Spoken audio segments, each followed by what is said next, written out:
According to the latest population statistics, the youth contribute to almost half of the registered voters in all regions around the country.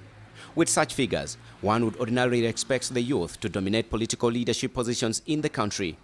Unfortunately, closing the gap has been an uphill task. Because we have leaders who think that young people and young blood are a threat to their overstay in power, they're a threat to their corrupt tendencies, and they actually try as much as possible to actually sit on young people, not provide them opportunities. Youth have experienced a situation where their visions have been frustrated because weak leaders have been imposed on them thanks to money, where they've been able to buy their way into power. While many think of it as a question of access to money and organization, Arthur Owo, a researcher and director at the Center for African Research, says political parties should play a pivotal role in shaping young leaders. We used to see a situation where the youth were groomed. You rise up in the party and then you're able to articulate and incubate ideas maturely. But the situation right now has actually changed. As the 2021 elections draw closer, there have been questions about the readiness of the youth to join electoral politics.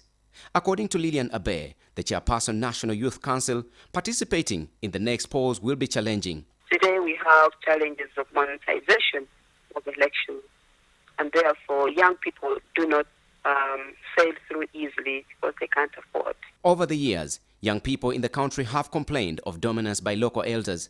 However, a section of people also continue to question their readiness and competence. So this is a young person who is in his early 20s or late 20s, and you're competing with a senior politician or an incumbent, and then a young person is disadvantaged, not because they can't deliver, not because they have no agendas for society, but because they do not have the financial muscle.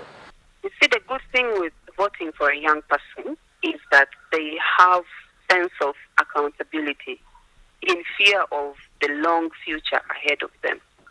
I totally disagree with those who think that the youth don't have the quality to offer leadership. As many youth consider their way into leadership, some believe many have lost trust in their fellow youth given the past records of other youth leaders. When we front as many young people as possible, then as birds of the same feather we are able to flock together.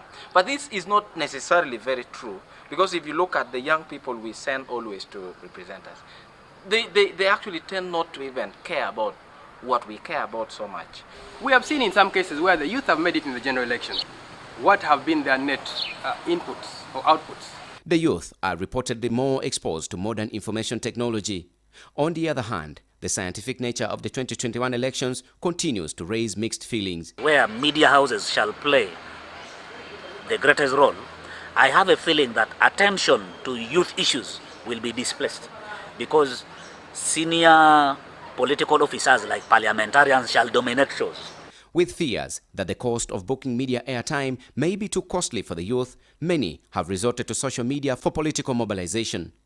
However, Abe thinks this may not be as effective. Many will come out excited, thinking that it's the easier way of doing things, but I am sure whoever knows the gymnastics of politics will never dwell on social media. Each election cycle usually introduces a new cohort of youthful politicians. It will be interesting to see what proportion of the next cohort of electoral winners will constitute the youth.